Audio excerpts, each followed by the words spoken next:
Good morning, everyone. Happy St. Patrick's Day. Yeah, good morning, Teague. How you doing? Top of the day, Germ. I see you're wearing green, but you're always wearing green. Happy St. Patrick's Day. I bet you guys didn't know, on top of being a naturally gifted pickpocket with my DNA and really good at graffiti from it, I'm also half Irish. Oh, it's St. Patrick's Day. Everyone's just a little bit Irish. Yeah, what can I say? It just worked out that way. I'm like an eighth or ninth generation New Yorker, but maybe more, but everyone just seems to keep refreshing their DNA when they come over here by marrying another Irish person. And it somehow got up to like 54, 55%. So here we are. And I'm more Irish than the nation of Ireland, which still is not, the island of Ireland, which still is not completely connected to itself, is it? Unfortunately, not. The nation of Ireland right now has a little bit of a demographic problem. They've always had problems. It used to be a lot worse. They were going out in the streets with weapons. Thank God that seems to have mostly come to an end. And, it's nice to see peace in my ancestral homeland. My grandmother was from Ireland and she had the Northern Irish accent and she'd seen some stuff. It's too bad. What's going on there now? They have the same problem as the rest of Europe. Are they dealing with wokeism? And mass imports of both the legal and illegal variety. That is ironic because the biggest export from Ireland has been people, as proven by me being here. And I think probably you. Just a little bit, yeah. Yeah. Hey, Gorilla. Hi. Good morning, Gorilla. Gorilla's in our midst. I had a couple of things to start the day off. I'm going to look at the box office for the weekend, which was amazingly bad. Would Falcon Man be number one because there's just nothing out there? But like one with like nothing, like a loathsome number one. The Falcon Man is number 4 for the week, bringing in $5.5 million. What's number one? It ends with us. Novocaine. Okay, he can't. I saw that poster. The poster was at least a decent enough concept for me to wrap my mind around. It seemed like it was more shock than horror. He can't feel pain. He's Darkman. Yeah. But it's a ripoff of Kick-Ass. And yeah, well, everybody kind of goes back to Darkman with the inability to feel pain thing, right? that didn't even break $9 million. $8.7 million domestically for Novocaine. Who's the star? Is it the Renfield star? And the guy from the weird outlier Road Warrior movie? Not Furiosa, but the one before. The one that kind of was still a Road Warrior movie with Tom Hardy. Was it the young guy from that? Not sure. I believe he was on The Office. Okay. He's one of those skinny beatnik kids. It's marginally famous in the Timothy Chalamet vein. Something like that, yeah. I don't actually know his name. F him. His movie made $9 million. We don't have to. Yeah. He blew his shot for us to have to know his name. Yeah, for the longest time, I thought that was going to be a television show. Because I just saw that guy and naturally associated, oh, yeah, this is a TV show. Because he's not a movie star. Yeah. He's on what is it? Who, all these NBC who are movie stuff. stars? At this point, who are movie stars? We've got, good point. Honestly, who could fill up a box office? Timothy Chalamet can, even though I have never seen a Timothy Chalamet movie. He was funny on the show, on the one episode of SNL he's on, where he plays the obsessed Jet fan. The guy's in denial of reality. Oh, kind of like you. Oh, I absolutely ripped that act off completely from him. It was hilarious. And it's just, how else do you cope with being a fan of the Jets? What am I supposed to do? I can't make them good. Yeah, nothing can really make them good at this point.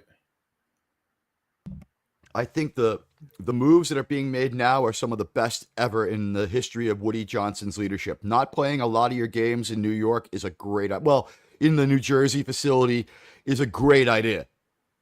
I love the idea that they're going to have London uniforms and be called the London Jets for some games. And honestly, I couldn't wish more. I really hope they keep going in that direction. I couldn't be happier for London or the Jets, and I hope that it's a great marriage that stays together.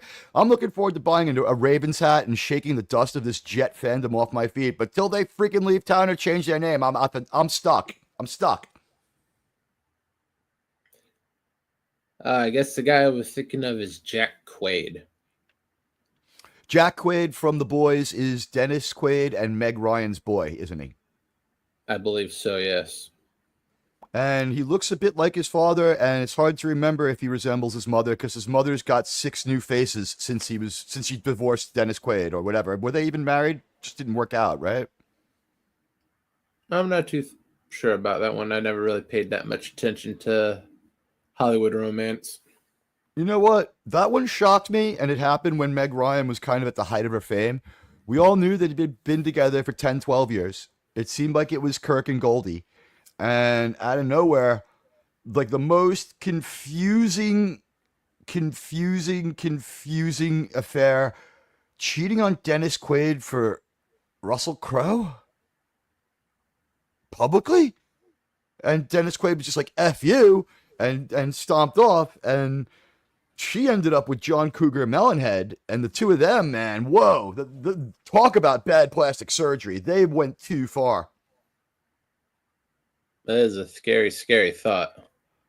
The two of them having sex with their rubber faces, yeah, it's an ugly thought. Thank God they broke up too. But yeah, Meg Ryan, she didn't need to do what she did when she did it. Katie Sackhoff is making similar set of mistakes. And if you want to see like a best case scenario for plastic surgery, I mean, RIP, we lost him about 8 or 9 months ago, but Ray Liotta looked uncanny, and he was a best case. He was a best case, Ray. Yeah. Jennifer Lopez, very weird. Second place was a movie called Mickey 17. I haven't heard about that one. What is it? Mickey 17. I've seen and heard the name. It might be Disney related. If there's anything to do with a mouse, I don't know. The posters looked kind of creepy and weird. Maybe it's a horror movie? Is this the public domain Mickey Mouse horror movie that people we're going to get? It doesn't look like this is something live action. Well, it's relatively cheaply made, $118 million. That screams horror movie. Horror movies are the least expensive to make. That's why there's a lot of mediocre ones because there's not as much scrutiny on the script, which is good, honestly, because a lot of the mediocre ones grow on you or find an audience or spawn a sequel that's better. And a lot of them, there's going to be a Halloween movie every 4 or 5 years until we die.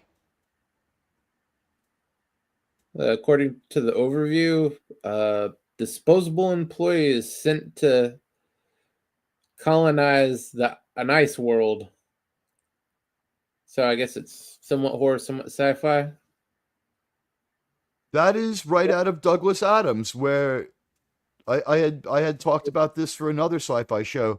There's a society, when we watched the episode Up the Long Ladder from Star Trek The Next Generation, there were 2 different societies that got put together, but in Douglas Adams' book, I think it's in Restaurant at the End of the Universe, but it might be in might be on the Hitchhiker's Guide, was there's one planet decided to get rid of all the most useless people. They convinced them the best thing they could do would be to get on this amazing spaceship and go to another planet, and they didn't think it through. They just got on the ship and they launched the ship into nowhere. They didn't care about them at all. And they become the Earthlings.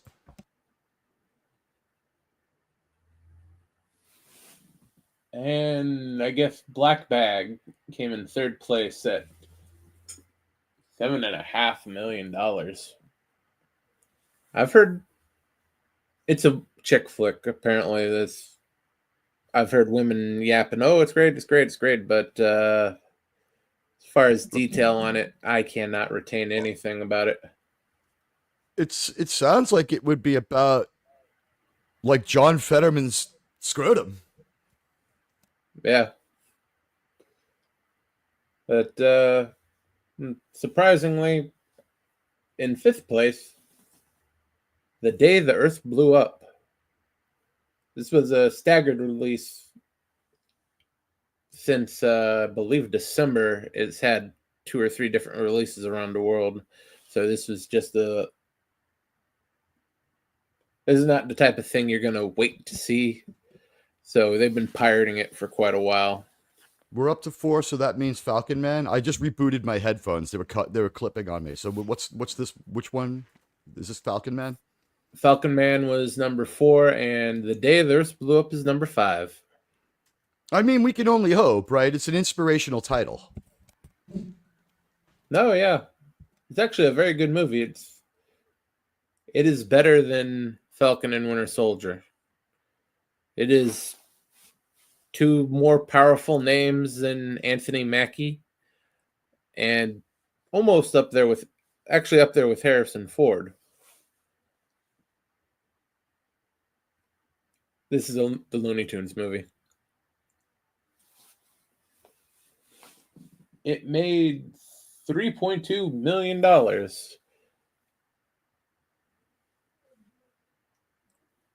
Not a very inspiring weekend at the box office. That's a shock because I understood that there was a case made in the pre-publicity that it's Daffy and Porky, right? Yeah. Daffy and Porky are the most profitable and most successful Looney Tunes, bar none. And when you put them together, it's like steroids because people love the two of them together. There had never been a feature length, as shocking as it is, but we have to remember, like Warner Brothers cartoons were part of a day-long cinematic experience that our grandparents and great-grandparents took part in, not our generation.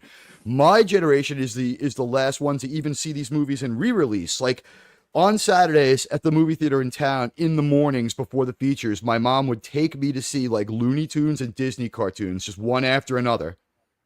Like 3 of one and 3 of the other. And like you're talking like you'd see like Bedknobs and Broomsticks, like they're Robin Hood from like the 1970s, and like I don't know, something pretty good like 101 Dalmatians, just all in a day. So the Daffy and Porky didn't have a feature film was shocking, but that it seems to be flopping is equally shocking. Like that's deeply shocking. Was it not widely released? It has been widely released now. It's just taken about 3 or 4 months for them to completely release it. And it sat for about a year. So if you wanted to see it, you saw it quite a while ago. Yeah, so sadly, this movie is a hidden success. It's a true failure. It succeeded without anyone knowing, and kind of didn't make any money. Yeah, it's a pretty good movie. I wouldn't do a theatrical release for it. It's more of a TV movie level type stuff. But maybe they just couldn't lose, right? At this point, maybe just they couldn't lose. It was only going to make money.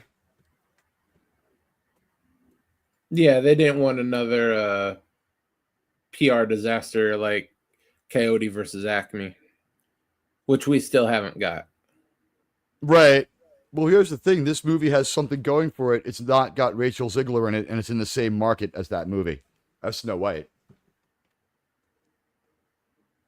Yeah, they probably would have been better off just slotting it directly against Snow White. Snow White is going to get freaking incinerated, but at the same time, I think that it won't drop off. I think that it'll have a low opening, but I think it'll continue to ruminate. It's going to be in like 20 years.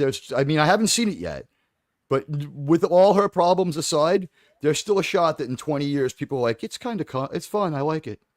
There might be some people, like, there are 10-year-olds who have no idea how horrible she is, who might just end up seeing this. And we have to remember, it's been 2 years of insanity for normal people.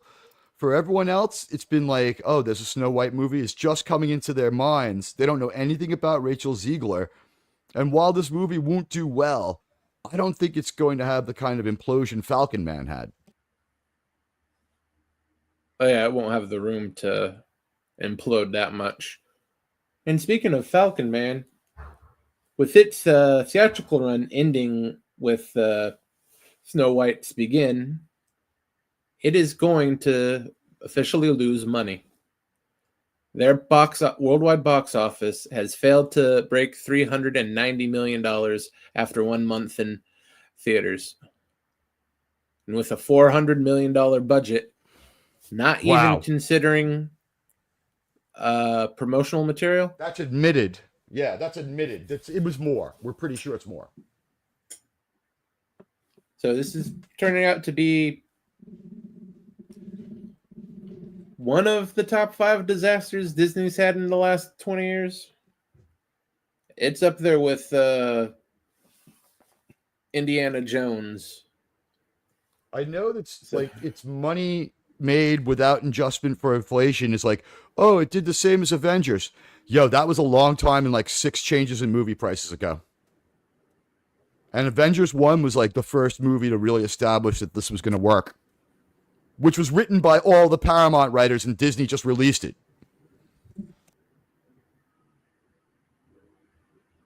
Yeah, it's this is a mega disaster for Disney. They're potentially $100 million loss on this one. Because you got to consider how much of that gate they're actually taking in for themselves. So hopefully this is either the death blow for Disney, or they can at least learn something. Because $100 million, that is insane.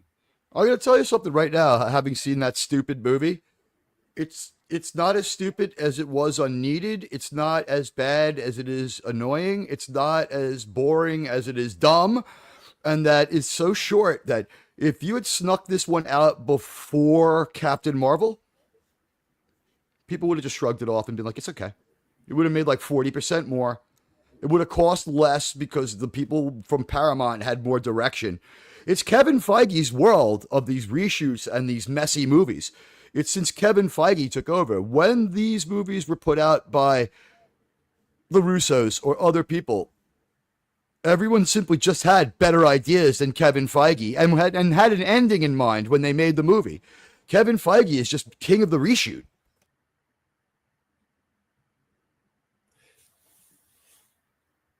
Yeah, I don't know why they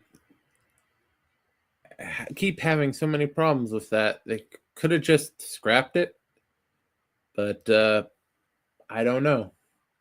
You know what I think the problem is that you're cranking out entertainment and it's coming out on the sort of basis that we write something like Law and Order on.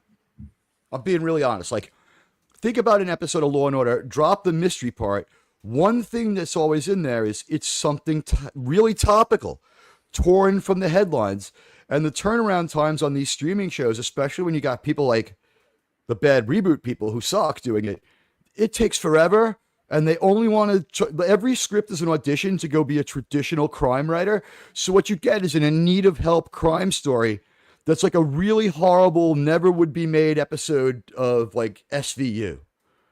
So when they rip something from the headlines, and the best example is Picard season 1, 2.5 years after nothing bad happened, like their scary Brexit story had aged out and no one freaking cared. Kevin Feige's trying to make a story that's about right now. So if the movie release is delayed, the freshness date passes. And good morning, Dave C. Everyone, happy St. Patty's Day. We'll be lurking. Oh, thanks for stopping by. Dave C, blow some smoke out of the barrel of that phaser, man. He took down some people this weekend. Dave C, with the power of the truth and the power of receipts, he helped stop some stuff. And I personally want to publicly congratulate Dave C for what he did. You know what? Rugging our U.S. veterans, especially the disabled ones. Is it been long enough for 20 minutes? Fuck you for doing that, dick. Just because your German girlfriend told you it's okay to be mean to American soldiers. Like, so now you have 2 things in common with Hitler. You're an asshole. As far as Hollywood, we do have some good news. Reportedly, head of HR for Warner Brothers Discovery is stepping down. So Because there their is hope. DEI policies were disavowed by was this because they were like the king of DEI or whatever, the queen? Yeah, that's the HR department. For DEI and all that stuff, any type of affinity groups, it always traces back to the HR department. And usually a moderately educated, very liberal white woman. Yeah, I've only been fired by moderately educated, very liberal white women myself. So Warner Brothers may have had a poor showing at the box office this weekend, but at least a little small sliver of hope for their future by purging some of their DEI department. Anything good is 2 years off, but we can start expecting things more than 6 months off to maybe start getting fixed on the fly. Yeah, I think that's about right. We saw, honestly, Falcon Man was fixed on the fly, but they weren't able to make a good movie. But they did defang what was going to be a hate letter to everybody. It was just an innocuous, boring, stupid movie that didn't make sense. You could see the movie pulling its punches because they didn't edit it out very artfully. It's like Falcon Man turns around and he's like, "Listen, and they just cut. You know, it's like he's ready to go off on white people through the whole movie. Yeah. Unfortunately, I think they did that to the best of their ability, which is sort of scary.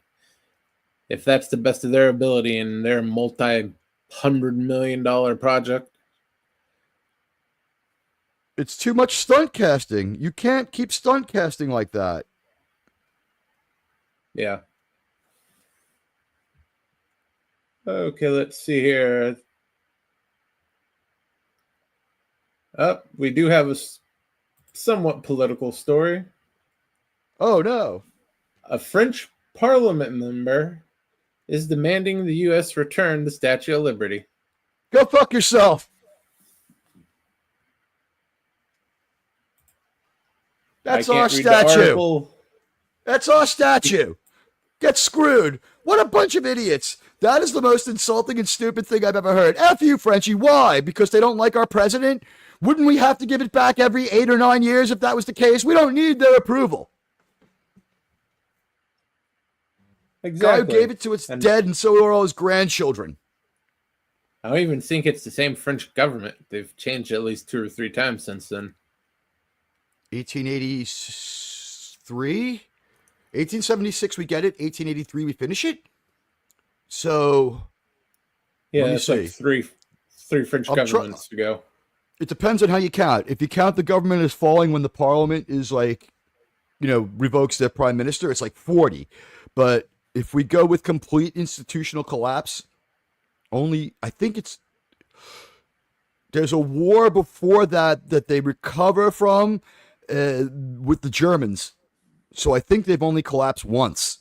Because in World War II, the government they have at the time of the statue survives World War I and collapses in World War II. When we put that government in the pet cemetery where it belongs, because it was a German puppet government.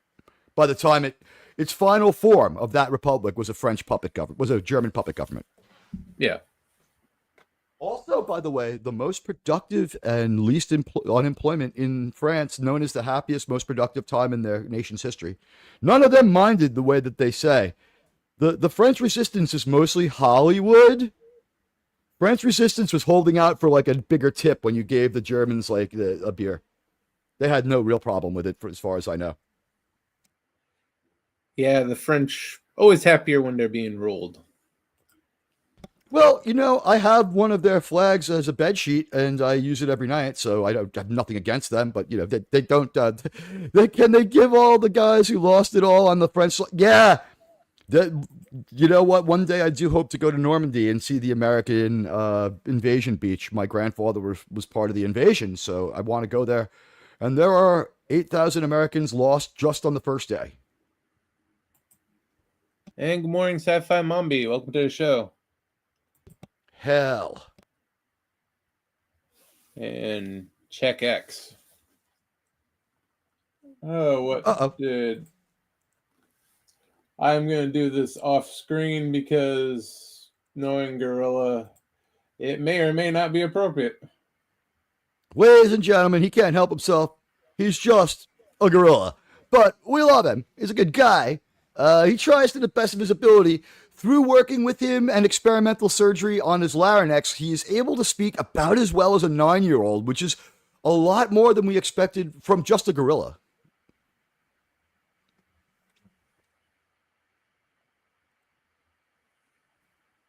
By the way, while you're looking at that, just so everyone knows, I got 14 votes in my poll. Why do people screw over their comic book backers? And It's Drugs won with 35.7%, Germ.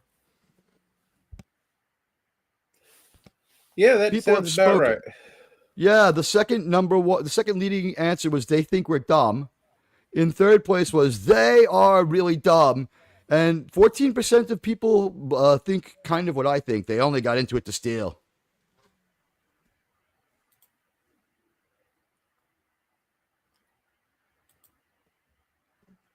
I'm thinking about starting a new show called Doom Scrolling with Admiral Teague, where I just go on X and go to the crazy things that I look at all day.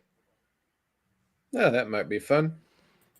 But I don't spend a lot of time on X or post much, though. Okay. Minnesota Republicans introduced bill to classify Trent derangement syndrome as a mental illness. You guys may have a screwed up governor, but at least you have at least one entertaining and intelligent member of whatever you have, House, Senate, whatever your weird state does over there, Gorilla. Do you believe that there's such a thing as right-wing TDS as well? Where you're just too into them to the point where it's just like, no, like holding on to it way too ideologically. Like, he's still not, like, perfect, right? Like, he still, like, makes mistakes, farts, and has to, like, put on his pants one leg at a time, correct? Yeah, there is some of that, but not nearly as much and not nearly as entertaining as the left-wing variety. No, but we have seen people who have the right-wing TDS. It's too much of a good thing, I guess I would call it. But we might, I don't know. I try to stay politically agnostic. I'm on your show, not mine. There was not much of a choice this time. This was one of the worst selections that you could have had on the left. It just didn't work out. Everything about it, if you want to look at it strategically, it was only 100 days. If you want to use that as your cope. It was not a message that people wanted to hear. I don't know why, people would think that message would work. It was the same idea that had failed to catch on in every movie and on all TV. They started to overfocus on just a few issues. And the commercial that won the election was, the two things that won the election were, one, glitching replicant president with Biden. You can't undersell that. Glitching replicant president might have been the end of it right there. Germ, what do you think? Yeah, the Weekend at Bernie's for a president pretty much doomed whoever was running on that side. I don't want to be judgmental here. I try to stay politically agnostic. I really do. I get accused by both sides of being extremists, so I must be doing all right. Here's my thought. This is the truth, too. The they-them commercial was the most effective commercial of the campaign. It was really, really, if you want to call it mean-spirited, you call it that, I would say effective, and it went for the throat of the issue. And the issue was exploiting this concept. Germ, would you say it's fair to say that whatever else she was about, the only message she got across to keep us out of, like, deeply political waters was, you ain't weird enough to be represented by me? You don't have enough. You're not weird enough. If you're like a straight, white, single or married person, if you had just children with your wife, if you're divorced once and you're happy with your second wife, and it's like a woman and you're a man, and your kids grew up to be men and women who, like, the same that they started out as and got married, well, we don't give a shit about you. That's kind of the way it came off, isn't it? Yeah, that's how Democrats usually come off.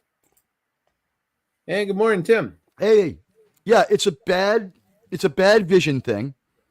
And the only thing that really had them on a string of like success was we had Republicans who were just even worse at getting out their ideas.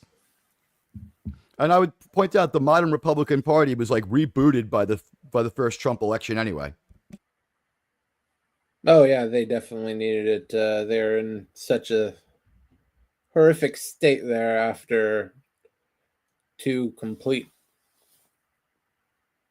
let's call them communist pieces of shit that they ran against Obama. They had to get the worst possible candidates out there just so Obama could win. It seems like what happened was their ideas were so bad when they were running against Obama that wing of the party ran off the cliff after the candidate. And that all those people paid a price or had to change. They're either gone or they're something different now. The George W. Bush style stuff only worked for him. He had no coattails. He got his ass whooped in both elections, midterms during his presidency. Whooped! He came in with a slight Republican majority from the end of Bill Clinton, and he squandered that.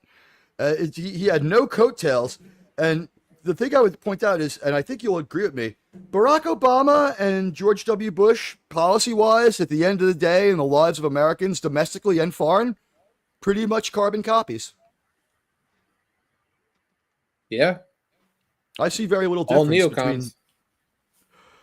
We have to work on that one. I don't know what neocon means anymore because the original version of neocon was simply Democrats who changed to the Republican Party to follow the George W. Bush policy of going to war in Iraq, not Afghanistan only. It's like Mitch McConnell's and so it's not Democrats. You had to be a Democrat to be one before. The first definition is from 2002. The first neocons are Democrats who turned conservative on the Iraq war vote only. That was the origination of the term. Yeah, it's more the big government Republicans. Like John McCain. John McCain is a poster boy for the neocon. Well, he was a Republican member of that same faction, right? Like him and Hillary Clinton are united on the war in Iraq.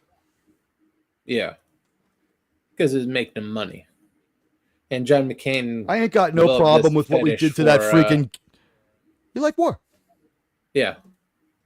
You know what? You think say it. You would know a little bit better being locked up in the Hanoi Hilton for so long. Or maybe you go crazy in the Hanoi Hilton and you can't get enough. You eat bugs all day for 5-6 years. Yeah, I guess that's what happened to him. You know what? I can't take it away from John McCain. He was not first in peace, but he was absolutely down for being first in war. And if you want to know how much he was eager to fight, he was not super good at flying planes. He crashed 3 or 4. He pancaked on the deck of a few carriers. But he cannot be questioned for like extreme bravery. Before anything else happened, he got burned up. That's why he looks so messed up. His face got burned up saving other guys from an accident on a deck of a carrier. He ran into a jet fuel fire. He got burned up bad and he kept fighting the fire. He would refuse medical treatment until he was incapacitated a bit. You could see how burned up he got trying to save other guys. So he was... Like on a personal level, give me John McCain to have my back, but I can't sign off on the stuff he says sometimes. And he was not consistent in his own stuff. On Tuesday, he had one idea. On Wednesday, it was different. And Thursday, it was back to Tuesday. Yeah, but he wasn't too healthy of a guy himself, so he may have had a touch of Biden's disease. Honestly, what happened to John McCain was simply that it happens to most pilots, believe it or not. And our friend Carla's husband was similarly afflicted. We wish him well. I know that he was on the path to recovery. It's been a bit since I talked to Carla, but she was optimistic last time. And we love Carla, but he had got, as a pilot, some radiation. I don't know why they don't shield the top of the cockpit, but if you're a pilot and you consistently fly up high, there's less ozone and less atmosphere protecting you from the rays and lights. And we're not talking the light, but the radiation of the sun. It's crazy. And you're flying near the Van Allen belts and other crap like that. Yeah. And thankfully, that is the only political story that I have lined up. I want to thank you for teaching me what that term now means. Who's aside from Mitch McConnell, who are a few more? Let's see here. There's Mitch the Bitch is the primary one in there right now. Got a couple others. For some reason, their names are a little bit fuzzy. Because maybe this political style has fallen out of favor, so people are tacking away from it. Like the people who did it don't want you to remember they're a part of it.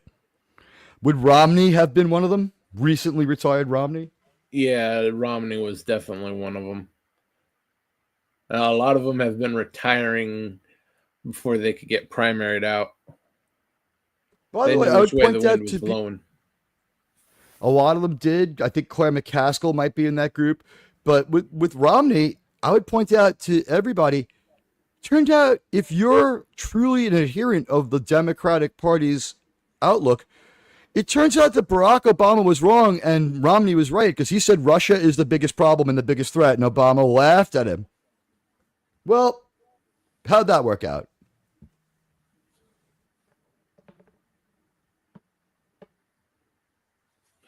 Yeah, that if you believe never them, gonna get credit for that. Well, here's the thing. If you believe the Democrats, and I don't advise that anyone go do that right now because it's so misguided, but if you believe them, and in every story, maybe something's true, but their story is that the Russians have been messing with our political system for like 15 years and causing all sorts of problems by spreading lies and misinformation on social media. When Romney said that, the response was, do you even know what an aircraft carrier is? And everyone freaking laughed at him. And that was it for his presidential bid, too. That would be fair. He was dead long before that. The magic underwear had him in trouble from day one. Yeah, I don't really think this country's ever going to be comfortable with a Mormon. And it took 50 years for them to allow the Mormons into the United States to begin with. And think about this. No Catholic president has finished his term with his brain. JFK's presidency ends with a shot to the head. R.I.P. to our great Irish president. And then we have some other guy who doesn't have an Irish name, who I don't really think of it. I don't associate with Biden. I've never even heard of Mick Biden or O. Biden. Never heard of it. Never, ever heard the name Biden in my life until I heard about him. Now, yeah, that is funny. I've never heard. That's an Irish name? He claims to be Irish. Then again, he claims to be a He also claimed to be Mexican as well. He claimed to have a friend named Corn Puff. Was it Corn Pipe? Corn Pop? Who is his fake black friend? Yeah. I love his fake black friend. That is the best fake story. No one came close to believing it, but by the time he was done, he may have believed that. Oh, yeah, I'm sure he believed it 100%. I'm going to offer an opinion. You can tell me what you think. People who are upset, people who are angry, people who are blaming Donald Trump because he's doing a lot of things, really, shouldn't we be looking at and blaming the dysfunctional and collapse of the Democrats under total failure and absolute idiot Amy Schumer's uncle? I mean, is there a more failed idiot in this world? This man is an embarrassment. He's a silly person, and he's getting shredded by Trump. If you want, we could have thrown this is like throwing a person into a wood chipper, having him go up against Trump. It's cringe to watch. Oh, it looks like I do have one more political story. Before you say that, I just want to say, I don't know if I support any ideas coming from Chuck Schumer, but if you had anyone else say them, I might think about them a little more. But all I've seen him do is react and cry and yell and fall down. So it's looking terrible. All right, what's our last story? We have Irish politics, actually. You know who McGregor is? MMA fighter? Boxer. Yeah, he had one real fight, right? One boxing match. Yeah, he had that boxing match against Floyd Mayweather. Mayweather. And what was interesting is both of them, they wanted that fight to be in Las Vegas. Did you know that in Las Vegas you could bet on yourself to lose in a fight and it's legal? Oh yeah, that's So how Conor they McGregor get and away Floyd with all that. Mayweather, McGregor and Mayweather made the same bet the night before. Oh yeah, it's a fixed fight. It was so fixed that no one wants a rematch. Where have you heard anyone talking about it?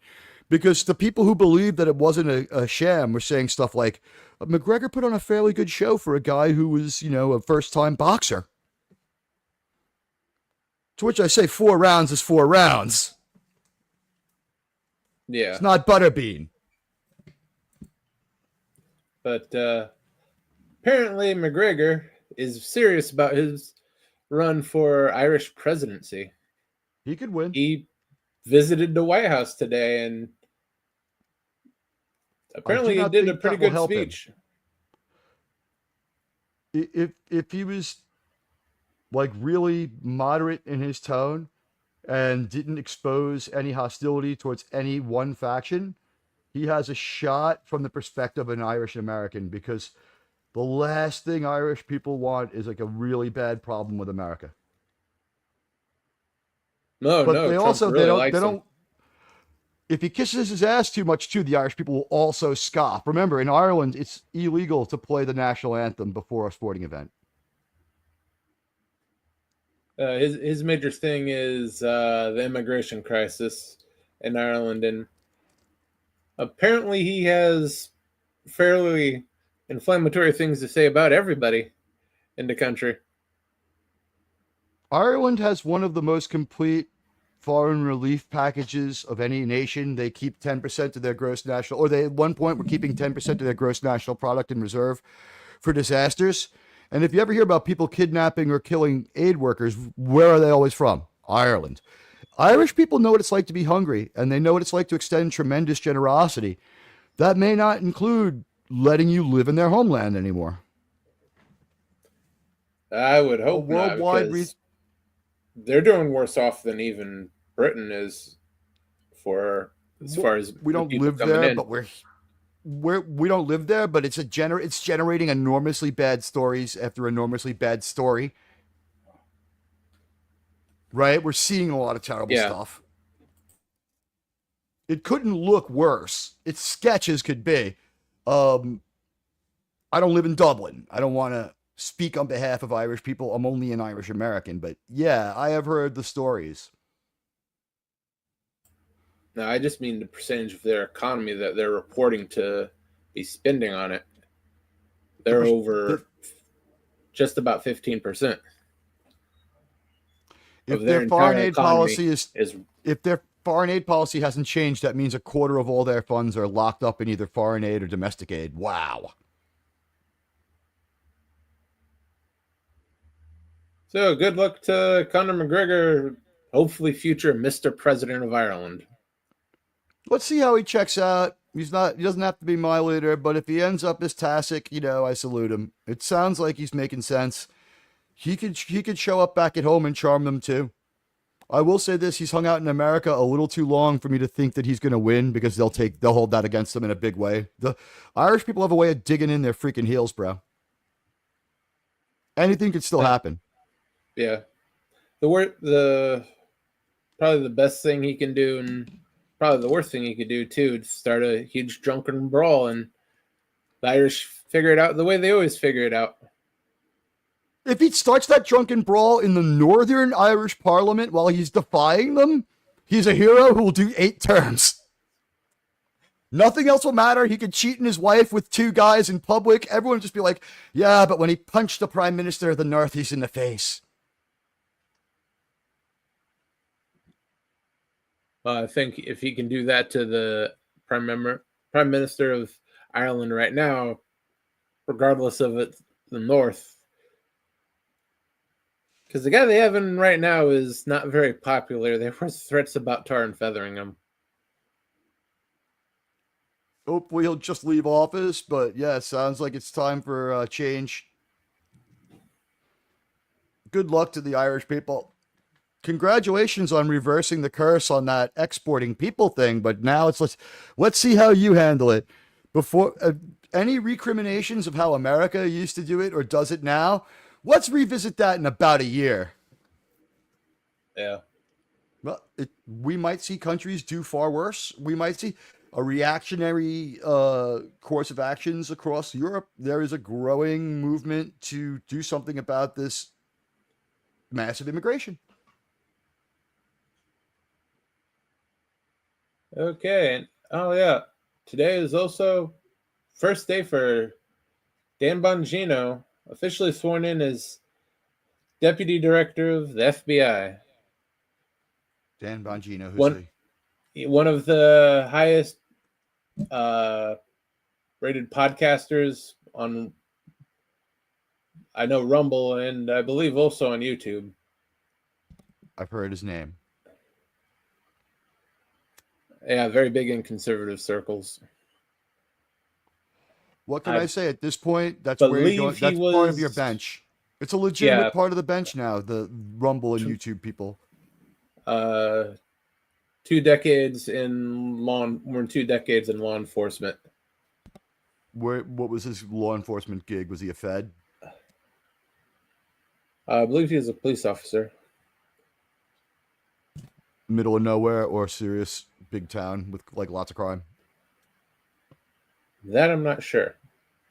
If he's NY or LAPD, that's one thing.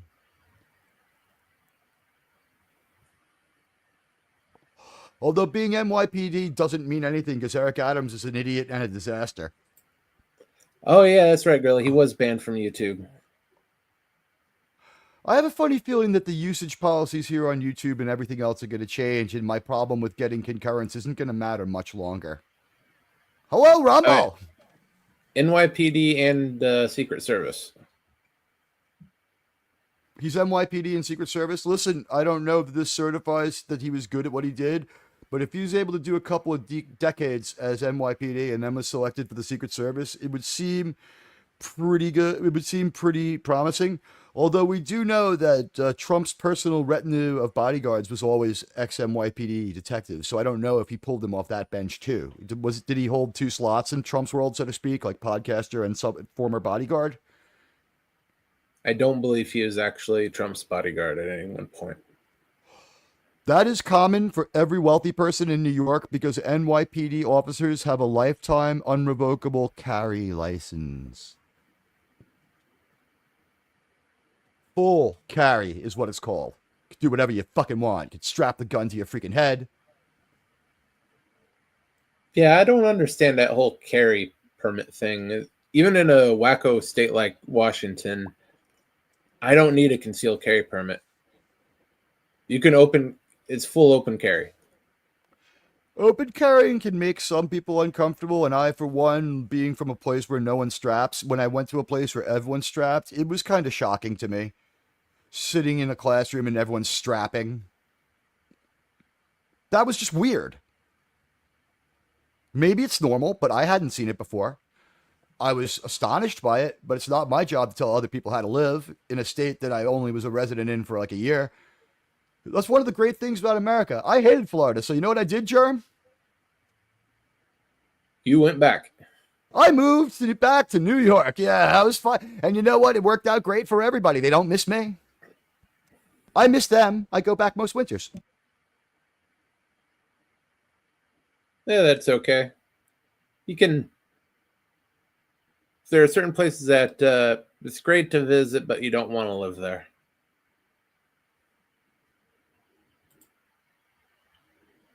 Oh, I guess it was Bush and Obama where he was in Secret Service. Okay, so yeah, he seems to have a decent track record. I mean, it sounds promising. You know what? A lot of people apply what you just said to my town. So yeah, not for everybody, a good place to visit, and you might not want to live here. Every place ain't for everybody, but in this country, there's almost definitely a place for every single person. There's a town or city somewhere that you're going to fit in and love it. I just happen to be in a place that I enjoy. And people always question it like I'm crazy. Maybe I'm just crazy. I don't know. Yeah, either or.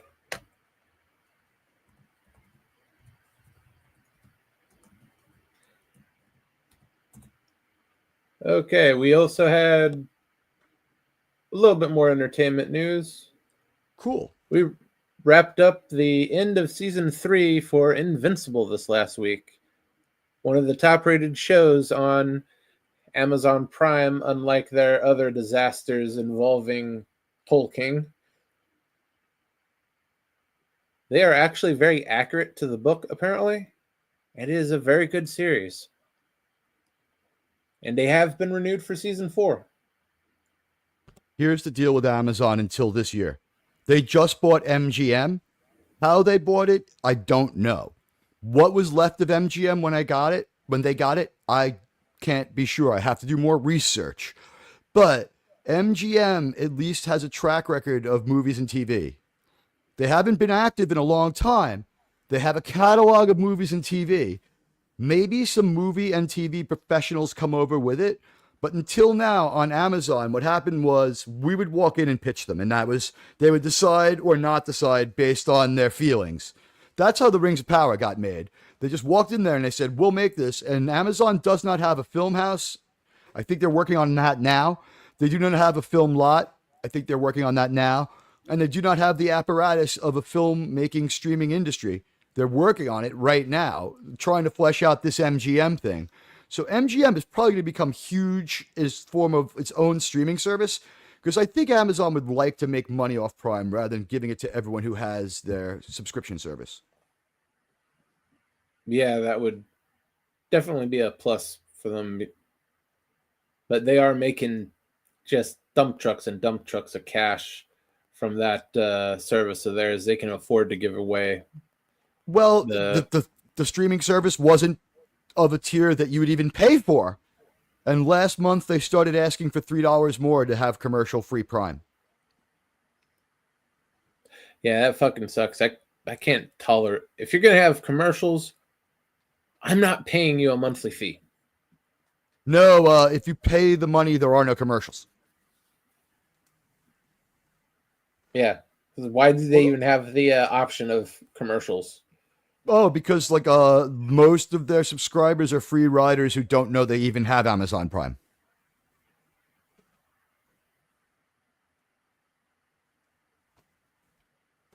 Every single human being who has Amazon Prime. Yeah, that's okay if you're getting a free version of it. But if you want to pay a premium, you want a monthly premium for any type of streaming service, you better not have any advertisements on it.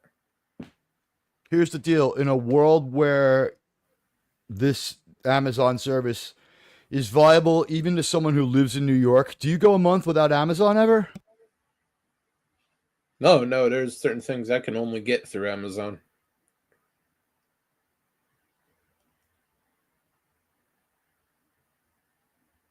So yeah, I have the same issue. I live in a major city and I have to use Amazon. So with their money they're making, until now it wasn't worth even asking people for money. And people like I said, how many people, like my mom has Amazon Prime is completely unaware of it. You know what I mean? Yeah. And she'll never watch it and she'll never know until I come over and put it on. And then she'll forget it exists until I put it on again. A lot of people like that. Yeah, I guess so. The extra $3 I paid because sometimes I do stream off of there. I've used it for movies and watch parties, but a lot less movies and watch parties going on by me these days. You gotta check the community tab and be at the watch party. I'm not gonna be like posting those anymore. The old ones did well enough. Yeah. Watch party, probably best for just member-only streams. Episode 10 of 1923, I could see holding a lot of people. That might happen. Yeah. That's the only thing I'm considering publicly. Yeah, no. I'm not even going member on this. It's subscriber level. I'm going subscribe. If you sub to my channel, you have a chance to watch 1923 with me.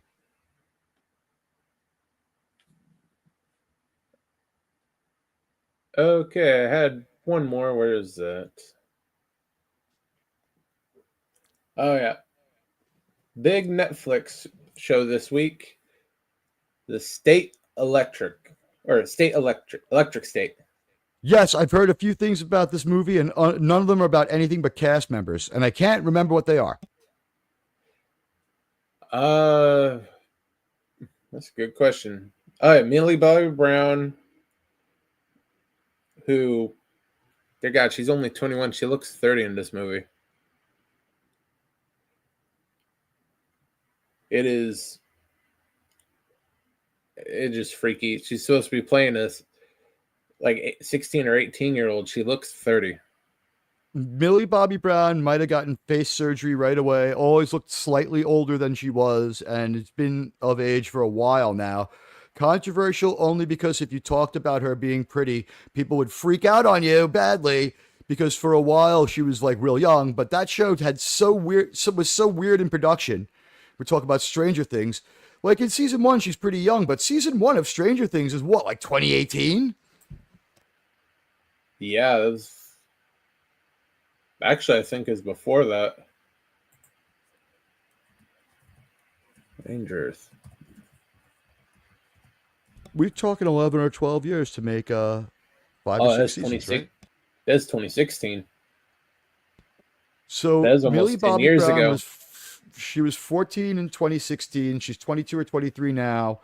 Uh, Most of her career she's inactive because she's making Stranger Things and we don't know about it. And that show, one, it had a child cast, so they can only work just so much.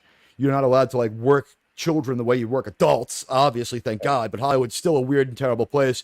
She does look to be 30. It was strange to see her picture. Do you think she got plastic surgery right away or something? Like, did she get her like lips done or something? It's more in the face, like she had a burn or something that they were trying to cover up, but I don't know, especially her skin in that movie. It looks like she's a good 10 years older than she is supposed to be. In the photographs I saw on YouTube, she on X, she looks a lot older. I don't know what's going on, but no less than the Critical Drinker commented on it. So he scoffed at it as a problem in light of the movie's other problems. So I'd have to see the movie to know how bad the movie that he's like of all the things to say about it. Yeah. Well, she's not really the problem. None of the cast is really the problem.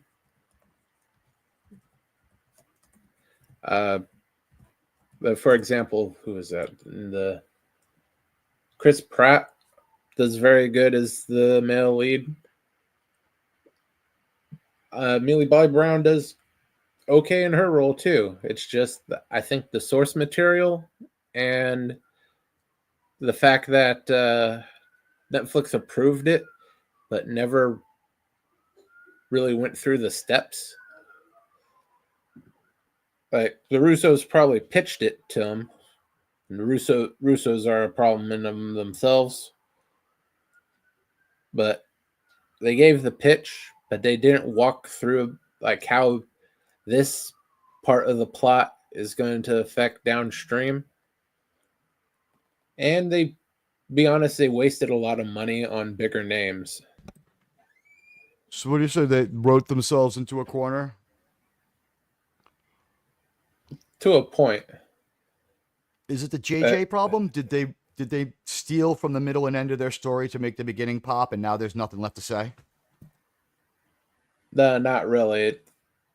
It's adapted from a Swedish graphic novel, I believe it was. The main problem I see with it is they got a lot of names that they don't need. That Chris Pratt alone could have carried this movie, and he's not even the starring role. You didn't Yeah, it need to sounds up the confusing. cost with Bobby Brown. They also had what's his name from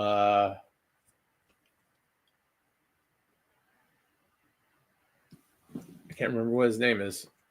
He is on. He is Moff Gideon. Oh, Giancarlo. Oh yeah, Giancarlo Espinoso. Espinosa. Yeah, my fellow Latino.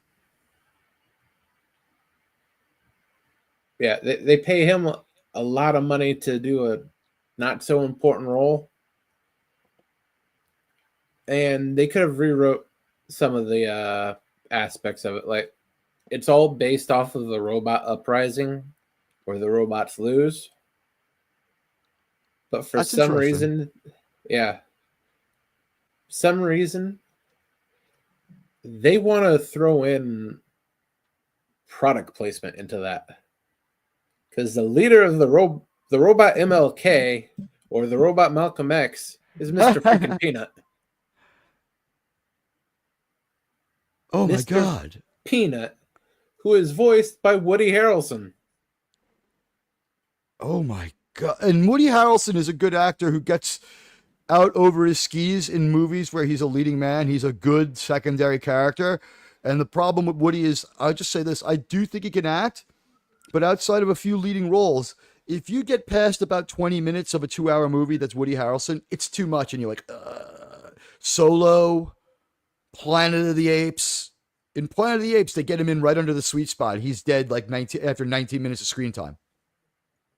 And you're like, thank God. He was good till now, but if one more minute had gone past, I would have exploded. Yeah. I think if they just took a look at the source material and took out certain little plot points and realized, like, the casting technology they have in there to project humans into robots was real freaking stupid.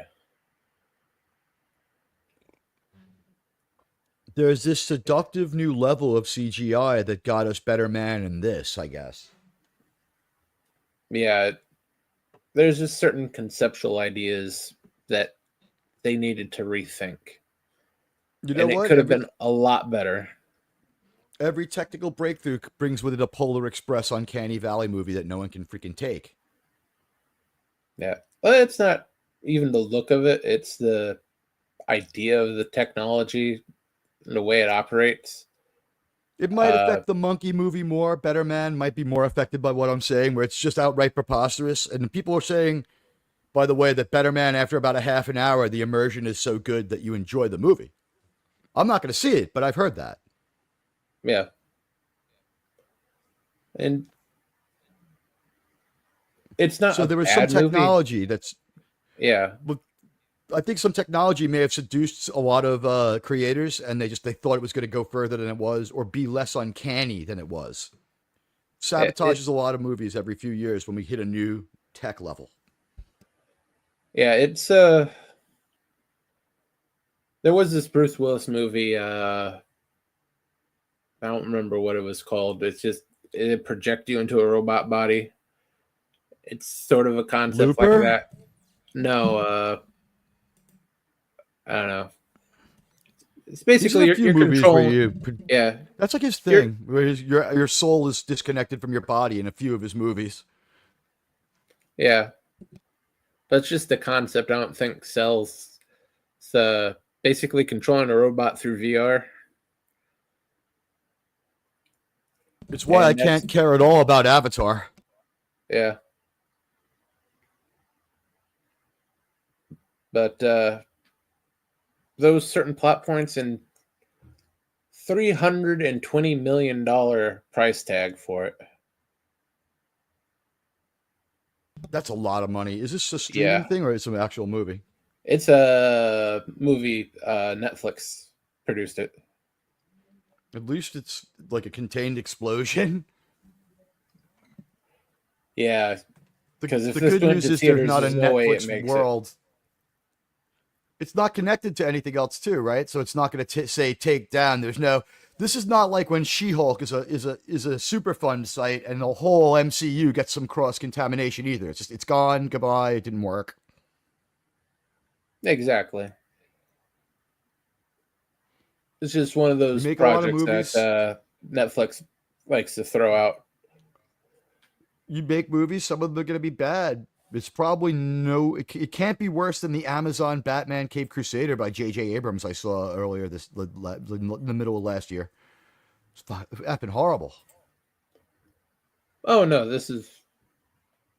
If I gave it a letter grade, I'd say it's probably a C. It's watchable, but you're never gonna come back and watch it again. Gotcha.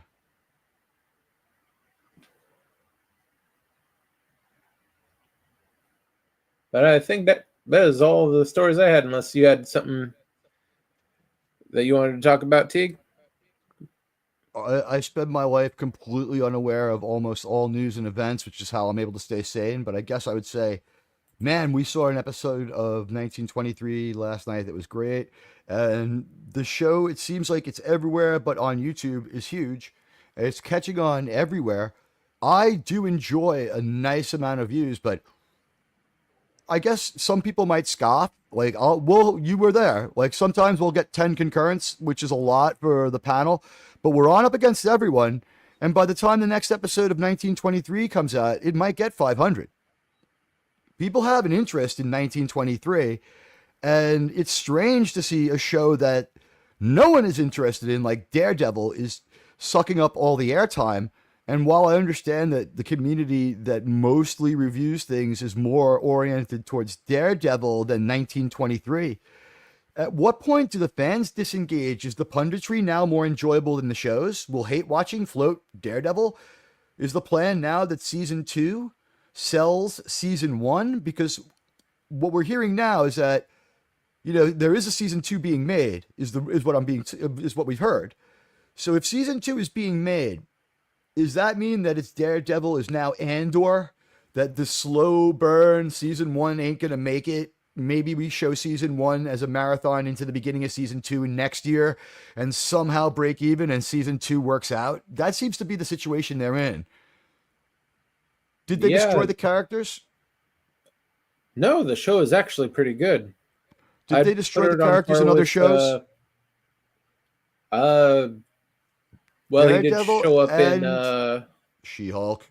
Yeah, that She-Hulk thing, which thankfully he's got She-Hulk's herpes.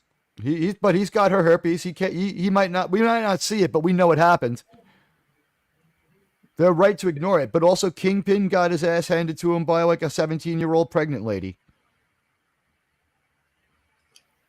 Or a 19-year-old pregnant lady, whatever that. The actress was. Well, she's deaf, but the actress was pregnant. The actress is far older than the character. Yeah. There's nothing suspicious about the 25-year-old married actress having a baby. Congratulations. We're happy for her. She was the one who said, why would you make me do this now? She's on the record. Why are you making me do this now? Why can't I have the 10 weeks I need? I feel bad for Echo. The actress, not the show. Yeah, the show was absolutely horrible. It didn't. I saw what happened to Daredevil in that show. Kingpin is in another show or that show?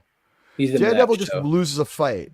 Daredevil loses a very bad fight, but he sort of backs away before committing to go all at it. So it's not a full-on fight. I don't know what to call it.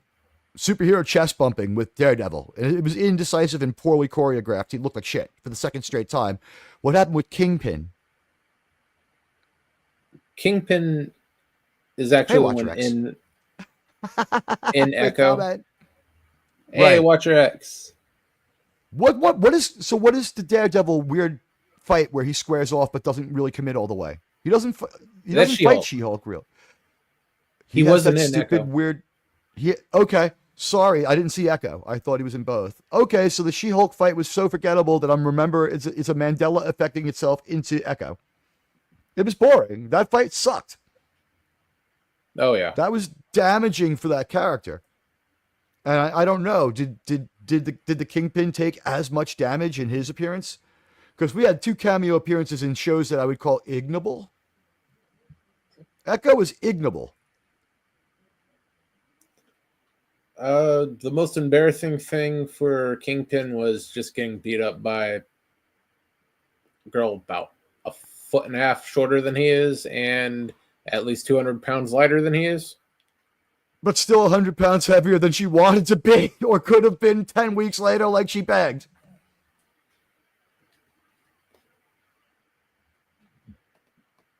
Yeah, that hurt, but considering how crap that entire series was, there really wasn't too far for it to fall. But the cross association with the Kingpin and the cross association with She-Hulk with the Daredevil has had a knock-on effect on both guys. No one likes him. And in episode 1, we dusted off a lot of popular or fan favorite characters when we wrote one out of the series and we killed one off. Maybe we'll see them again. Who knows? They're saying stuff like everybody's got a second chance in our universe, so they obviously regret that one right away. But I think it's because season 1 tanks so bad. This was the least amount of interest of any Marvel thing ever done. We're talking less than Moon Knight. We're talking less than Echo. We're talking less than The Acolyte. We're talking just bad. Like people have watched more classic television commercials over the weekend on YouTube than they have ever searched for this. Yeah, that's unfortunate. It's Demolition Man. People would rather listen to the Armor Hot Dog song. Yeah. But if you do have access to Daredevil Born Again, give it a chance. It is relatively good. Don't give Disney your money. If you have any other way to obtain it, I would recommend that. But do check it out. I will. I haven't seen it. I'm totally not. I don't have. For a long time, and even maybe now, I just don't have the funds to have Netflix. I can only afford the crappy service. That's why I'm the crappy movie review guy. I'm the one who will dig in there and watch the worst movie. If anything, it's like Admiral Teague will somehow get through this terrible movie. Seems to have been one of the things that people. That's why my community is sending me to Snow White. Hey, Watcher X gets it. The dog kids love to bite. It's in Demolition Man. Like Benjamin Bratt and Sandra Bullock are singing it. And that's when I'm like, oh, wow, that's Speed. Speed's pretty hot in this outfit. She only sat down in Speed. Wow, she looks pretty good walking away. She's really good looking. Yeah, she had that window of like 3 years where she was pretty good to look at, and I think it's like 15 to 25 years, honestly. I think it's still open. I haven't seen her in a couple of years, though. I don't know. Right around that time, Miss Congeniality movies came out. She proved that she was totally all right. Like, I don't know if it's changed, but I've never heard her have any political statement. And when she got to make her own movie after years of doing movies that she didn't necessarily want to do or enjoy, and stupid ass movies where the title of the movie is actually the review, like Hope Floats, so does shit. She got to make her own movie, and what does she do? She hires William Shatner. So I think she's all right. Yeah, she's Jesse James is an idiot. She would have been like the best wife out of anyone in Hollywood. She loves Star Trek. She hired William Shatner like 3 times out of 3 movies. She's in like a sci-fi movie. She tried to get into one, and her niche was just these like soft rom-coms with Ryan Reynolds. They all made a lot of money. They were all relatively inexpensive to make. And honestly, I think she put Julia Roberts out of work. Because Julia Roberts, getaway sticks, not too nice. Sandra Bullock, lower body, wow. That is another plus for putting Julia Roberts out of business. Julia Roberts and her looked almost alike, were indistinguishable to most people if you look at them from the era of Pretty Woman. And the thing was, it's going to be a knife fight to see who survives. And the thing is, like, Hollywood wants, Sandra Bullock to be the loser in that one. But Julia Roberts, she just keeps self-imploding her career because they're like, we need to put her in a dramatic movie where, we uglier her up a little bit and people, can relate to her so that she can get her Oscar. And that fails like 6 or 7 times. So they're like, put her in a belly shirt and make a serious movie. And so we get, what is it? Erin Brockovich? Yeah. Erin Broccoli or whatever. So she gets an Academy Award for wearing a belly shirt. They can't work anything else out. And then when we see her in a bikini in Charlie Wilson's War, it's just, she's nice legs, Marcy Darcy. Yeah. Body doubles will take your career a long way. You can't have Netflix Daredevil, also Disney. How about some Netflix Daredevil on Netflix? They are putting the Disney Daredevil, I think, will end up on YouTube soon enough. I think in about 6 months, they'll be like, fine. Especially if their season 2, if it's being worked on now, which is what they're saying. I mean, that's been published, right? Season 2 is being made. I think so, but I haven't seen Is it anything there are in a while. rumors or is it confirmed? There's at least rumors going around. We've been hearing it for a while that this is season 2 is already in production. I don't know. I think that if I was Netflix, I would hold off on making it. I just don't know what to tell you on that. If they haven't started making it, they would put. I would think they put the brakes on. Yeah, definitely, especially seeing how many times Disney has failed lately. Maybe Daredevil needs to be a one-time 2-hour movie every year, because you could pull that off. Just take the TV show. Don't try to stream. Don't try to go 10 episodes because it gets boring. We see it happen in every show. That episode 3 of 1923, where it's just like, we're going to take care of business in this episode. And it was what? Girl boss, boring character stuff about the B story. And the only good part in it was that we hated the villains and we saw a couple of them get their desserts. Like Marshall Ross is gone. Yay. So that's like a streaming details. Problem. Streaming episode 3-itis is a real thing. Streaming pacing is a real problem. 1923 has it in season 2. In 1883, it's like episode 5 just meanders because I guess it's 3 or 5 is going to be the scapegoat where they take it on the chin and they allow the budget to be lower, the story to be more bloated, and like no events happen. It happens in Falcon and the Winter Soldier too, where they throw the shield around and talk turkey for one episode. It's just as stupid as could be, and you could miss it. In 1883, they have like one episode where there's nothing but one gunfight in the end, but they had enough meaning. The 1923 season 2 episode 3, it was kind of like I likened it to Attack of the Clones. All this stuff needs to happen. So we're just going to get it out of the way. And a lot of people have to take their woke insurance episode. I consider episode 3 woke insurance. Yeah, that is getting to be a problem, but hopefully not for too much longer. Taylor Sheridan cannot be sat down and said that there's no Bechdel test was passed because a woman... Actually, he spited the Bechdel test. He spited that. The only conversation I could think of is the conversation about you might get rabies or you'll die with Liz and Kara. He's spiteful of things like the Bechdel test.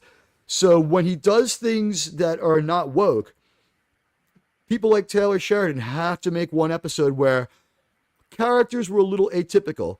Spencer was his usual self, but like Alex, she's changing anyway, but like she tries to fight back and get physical and she bites somebody in a fist fight. Oh, that was episode 4, right? Yeah, in episode 3, Alex cries and reads a book. And it's not too bad, but her attitude doesn't match the stakes, and she's crying about the Statue of Liberty, which is visible out the window of the office she's in, but they chose not to show it to us at all. And it was uncanny and weird. Is that something they'd have to pay to show, or that's public? Hell no! You don't even have to pay to walk in there. It's $1. It's the expensive public transportation to get there. It's our American national park, just like it's expensive to go to, but the federal part's like a couple of bucks. The ferry to Liberty Island is like $30. It goes to Ellis Island too. The trip from Ellis Island to Liberty Island or vice versa is 4 or 5 minutes. 4 or 5 minutes at a leisurely rate. You could never swim it. The thing people need to understand is the Hudson River ain't like the Mississippi at all. It is all extremely freaking turbulent, dangerous, brackish, and really, really fast moving. Some parts are as much as 300 feet deep, but it averages 30. Maximum 300. But it is the most super dangerous river. If you look at it, it looks like a continuously flushing toilet because the river itself is just fascinating. Like the amount of tide, watching the river flow in 2 directions at once is something that will blow your mind with a huge whirlpool in the middle. And we're talking a 2-mile wide river. If you end up in the Hudson, you are done. You are done in seconds. Seconds. No one could. The reason why Ellis Island was there is because you couldn't swim away. And you can't swim from Ellis Island to Liberty Island. It's impossible. No human being can do it. You can't do it. You need technology. There's a reason why people swim the English Channel and swim to Cuba, but no one swims across the Hudson River. They'll put you in a mental hospital, and you'll get like serious problems for publicizing it too. Like people will come after you for like publicizing it. It's a one-way ticket to the next world. The Hudson River is a one-way ticket to the next life. There is no surviving. There are sheltered beaches and harbors that are a little bit like that are safe to swim in with lifeguards, but no one can swim the whole Hudson River. You got to be right near someone who can immediately rescue you. Rescue happens with a police or Coast Guard boat where a cop or Coast Guardsman jumps in that water and tries to pull you out, and they're going to poke you first to make sure you're not dead already. Because half of all people they try to rescue fall apart when they try to give them mouth to mouth because they're dead. You know what, Gorilla? I've seen the Mississippi. It can't compare. It's as wide. If you've seen the Potomac, it's meandering. It's very calm by comparison. The Hudson River is freaking dangerous. It is dangerous. Only way I know how to put it. It can be crossed. It can be sailed, but it's much more dangerous than the ocean. But you can't be on Ellis Island without seeing Liberty Island. And when she says that this island that statue looks down on this island, only just so true. But the island you cannot be anywhere on Ellis Island and not see Liberty Island. You cannot be anywhere on Liberty Island unless you're blocked directly by the statue and not see Ellis Island. Those structures are a line of sight, and I think the distance turned out to be 0.8 miles. So 0.8, so 0.8 of a mile. What is that? 1,200 yards? 1,400 yards? 0.8 of a mile would be about 3,500 feet, I believe.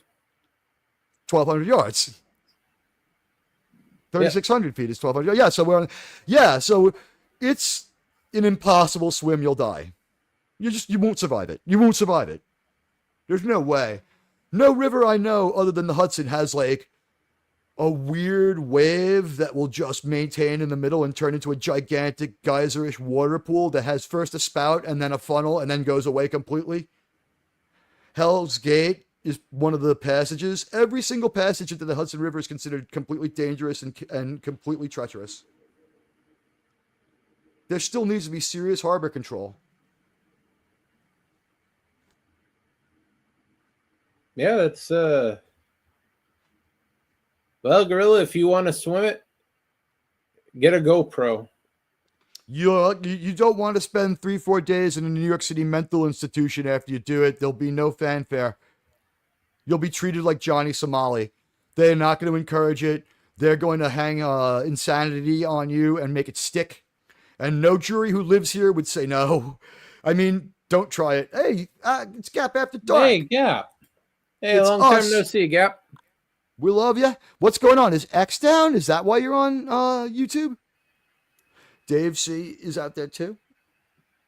But let's get the X update right now, because God knows once we get off of here, we won't know. Gap After Dark, is X up or down? Because it's been having problems more than usual for about 2 weeks. It hasn't affected my show yet, but I'm sure it will.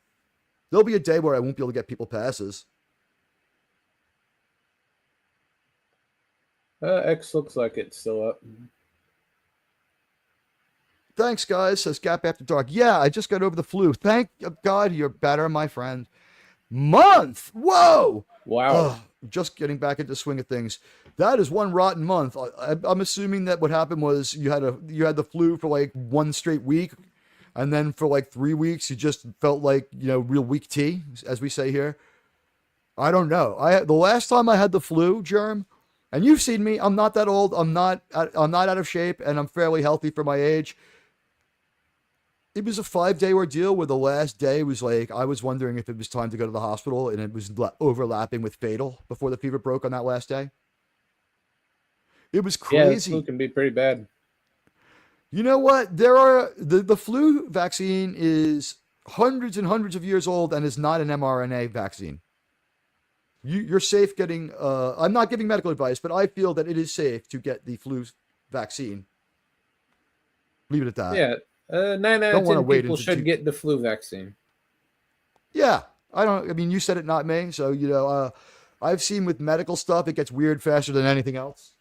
And with the friends I've been making in the last couple of days of telling the truth, I'm in trouble. Maybe I don't know if you even want to talk about my little shootout on X. We could do that before you sign off, or you could sign off. It's up to you. Yeah, we can do that before you sign off. Gap has one more comment. Thank God you did. Yeah. They put you on a. My God. Wow. Gap, I'm going to hit my rosaries. That is so horrible to hear. You are one of the nicest people in the whole world. And I'm just really sad that it happened. And I would say that must mean this year's flu was really, really bad. I'm glad that I got vaccinated against that one. Yeah. Always consult your doctor, though. You may be okay with it like Teague, or someone like me, then the vaccine is, well, a surefire way to get you into the hospital. The only medical advice I can give and Germ can give is that you and your doctor together will probably have the best idea. Second opinions help too. Second opinions help too. If it totally blows your mind, you get a second opinion. Germ and I believe in Western medicine more or less. Like, we're not crazy outliers here. Yeah. Your doctor is generally trustworthy, but sometimes, like any other human being, they get an idea in their head that just does not compute. And also, even though it's your life, sometimes, no matter how important it is, your job becomes like a job. And it's just like, I got to grind out this blood test. And it's like, sometimes they'll have an uncreative diagnosis that can be wrong. Like when my doctor told me I was an alcoholic. Or when my shrink told me I had rage disorder. Oh, yeah, God forbid. You don't have rage disorder, you're just a New Yorker. You know, maybe that instead of the little phaser fight on X. Because I consider the phaser fight, well, I'll say this. Dave C won his phaser fight. All I did was jump out behind Dave C, who told the truth. Without naming names, I'll say promises from 2013 should be kept. People should be as good as their word. And I don't see that person being able to rug this part of the community anymore. The truth has been told. Whatever happens here is up to y'all. But that fundraiser, be wary of all fundraisers, man. Never, like comic book ones especially. There's like 3 or 4 other comic books that just didn't work out. That seems to be the one that fails to work out the most. Always do your due diligence if you're going to support someone online. If you're giving them money, then they're promising a product, just assume you're never going to get that. So if they ever provide, go ahead. Just a little bonus. But just consider it a donation and not purchasing anything. I didn't think the comic was going to happen when I gave the money. I was like, this is too optimistic. It'll be late. But then when I found out all the details, it wasn't like it was going to be late. And I made a bunch of accusations about another comic book person who hadn't made something happen. So what I did was I spoke the truth about a different comic book creator who rugged people. And you might know of him as the Comic Relief Crusader. And when I condemned him, I didn't use his name. And the party responsible for Vindicated thought that I was talking about them. And that's when I had my falling out. So I have not been associated with this person for the comic was only a few weeks late when we stopped talking. That's what happened there. I called out someone else for being a charlatan, and they thought I didn't name the person, which I've stopped. Now when I have a problem with people, I just say who it is. And I only have 1 or 2 tweets. The problem with the Vindicated comic was so bad that it required 15 tweets and 25 retweets. And it was justified to do what we did. Yeah, now whatever happens, up to y'all. Now whatever happens is up to y'all.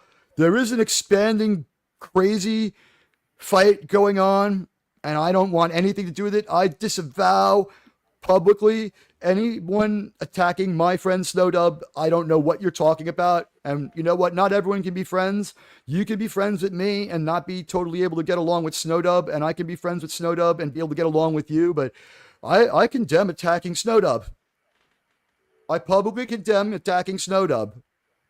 Snowdub has been persecuted by YouTube enough, and I don't think Snowdub's done anything wrong. How's that for a final thought? Good final thought. I stand with Snowdub. Snowdub's a great guy. But also, there are critics of Snowdub that I have no problem with either. I just have a problem with them being critical of Snowdub personally. I think that he's done nothing wrong. I support Snowdub, and he doesn't need my support. He's 10,000 now. Congrats, Snowdub, our pal. We stream against him every Saturday night, and it's never a problem because he's a colleague, not an adversary. He plays by the rules, and he's a good guy. Yeah. That's a good way to go out. Snowdub is cool. Snowdub is cool, and everyone needs to clean up their own backyard. I take part in no fight except the one that I just ended. I did what I did. I had my time at the plate. I moved the runner safely. I'm back on the bench where I belong. I'm a pinch hitter on this one. And Teague, what you got coming up later this week? I'm going to work on my 1923 episode 4 video essay, try to get that out by Thursday or Friday. My edit day is usually Wednesday, but I'm not going to be editing on Wednesday. I'm going to go see family for the first time in a while, which will be great. So Tuesday, tomorrow night, the music of Black Sabbath, 7:30 p.m. You're invited. I'll try to make that. I don't know who's going to be on the panel. Invited right now are, and I think I should ask Lenrod too. I'm going to invite Lenrod. I've invited Fet for Hire, and I invited Wes Cagle. We'll see who gets back to me. I should ask Lenrod too.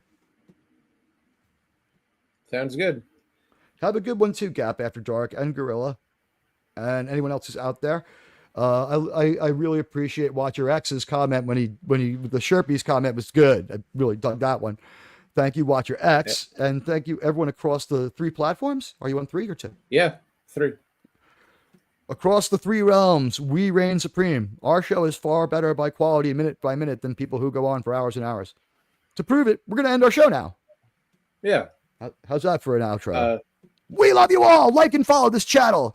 Repost this, and when Germ is done, please make sure to hit refresh and make a comment about how the show's okay. Even if it's just an emoji, we need to get the word out. Germ has more than enough subscribers. YouTube doesn't like to tell people about people who tell the truth. And you know what? Your actions with the X, retweet, they're extremely important for him to have an expanding and growing platform. I won't be the only guest on here, and I won't be on here all the time. So it's not an endorsement of me. My friend Germ is a great YouTuber with a great set of opinions, a great bench of friends, and he will have a fantastic show. I am honored and privileged to be on the first one of the morning shows. It's kind of a new thing, and good luck with this. I thought you had a freaking awesome first show. This is the first time for Germ. Please be gentle. Give him a comment after the stream ends. And refresh and leave a comment. It'll really help him out. And if you're listening later, leave a comment and like this stream and share it right off the browser onto X. Give it to traffic it needs. It's the super chat you don't have to send. It's free. Please help. Exactly. I'm your buddy Admiral Teague. Yeah. We should be back hopefully tomorrow for another live stream. If not, Wednesday night, I do a simulcast with Sci-Fi Sis Dan of Dark Matter, and Saturday morning cartoons, Saturdays at 8 a.m., a new cartoon every week. We'll see you later, everybody. Take care. Bye.